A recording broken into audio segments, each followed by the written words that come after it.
U.S. has announced a formal blockade of Iranian ports and coastal areas. This is a legal action.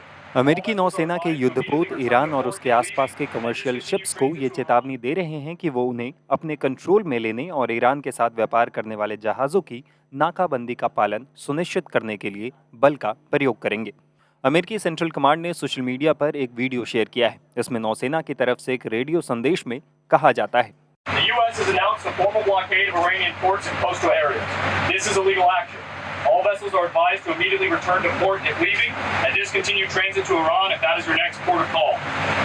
The U.S. has announced a formal blockade of Iranian ports and coastal areas. This is a legal action. All vessels are advised to immediately return to port if leaving and discontinue transit to Iran if that is your next. दरअसल America ने सोमवार से ईरानी बंदरगाहों पर नौसैनिक नाकेबंदी लागू कर रखी है। अमेरिकी सेना ने कहा है कि उसने ईरान के बंदरगाहों से निकलने की कोशिश कर रहे 10 जहाजों को वापस लौटा दिया। अमेरिकी सेंट्रल कमांड के मुताबिक सोमवार से शुरू हुई इस नाकेबंदी के बाद अब तक कोई भी जहाज इसे पार नहीं कर पाया है। ये कदम पाकिस्तान में हुई अमेरिका और ईरान के बीच चली करीब 21 घंटे की बातचीत के नाकाम रहने के बाद उठाया गया।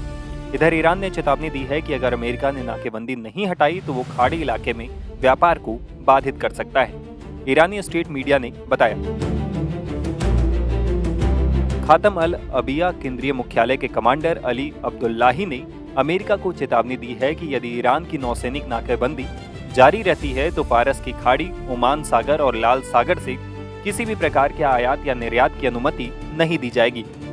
जोर देकर कहा कि अगर अमेरिका क्षेत्र में ईरान की नौसैनिक नाकेबंदी जैसी अपनी अवैध कार्रवाई जारी रखता है और ईरान के कमर्शियल शिप्स और तेल टैंकरों के लिए असुरक्षा पैदा करता है तो अमेरिका की तरफ से युद्ध विराम का उल्लंघन माना जाएगा। उन्होंने कहा कि ऐसी स्थिति में ईरान की शक्तिशाली सशस्त्र सेनाएं फारस की खाड़ी, ओमान सागर और लाल सागर में किसी भी प्रकार के आयात या निर्यात को जारी नहीं रहने देगी। खातम अल अंबिया केंद्रीय मुख्यालय के कमांडर ने यह भी कहा कि ईरान अपनी राष्ट्रीय संप्रभुता और हितों की रक्षा के लिए पूरी ताकत से कार्रवाई करेगा। इन सब के बीच माना जा रहा है कि अमेरिका और ईरान के बीच दूसरे दौर की सीधी बातचीत जल्द हो सकती है।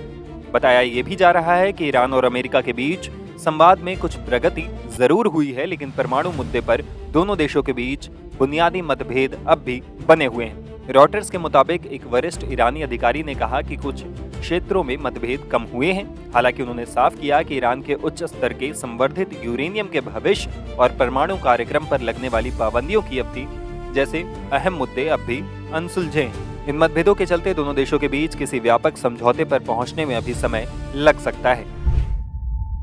जीरो हमने इन्वेंट किया, हमने बताया दुनिया को, जहां योग है वहां रोग नहीं। सबसे पुरानी सभ्यता है हमारी। गुलामी से तो और देश भी लड़े भाई, पर आजादी के लिए अहिंसा का रास्ता बस हमारा था। अपने पसीने से जमीन सींचता किसान और घर में घुसकर मारने वाले जवान, बस इसी मिट्टी ने जने। इसके हाथ ने जब थामा जज्बा तो इतिहास रचे।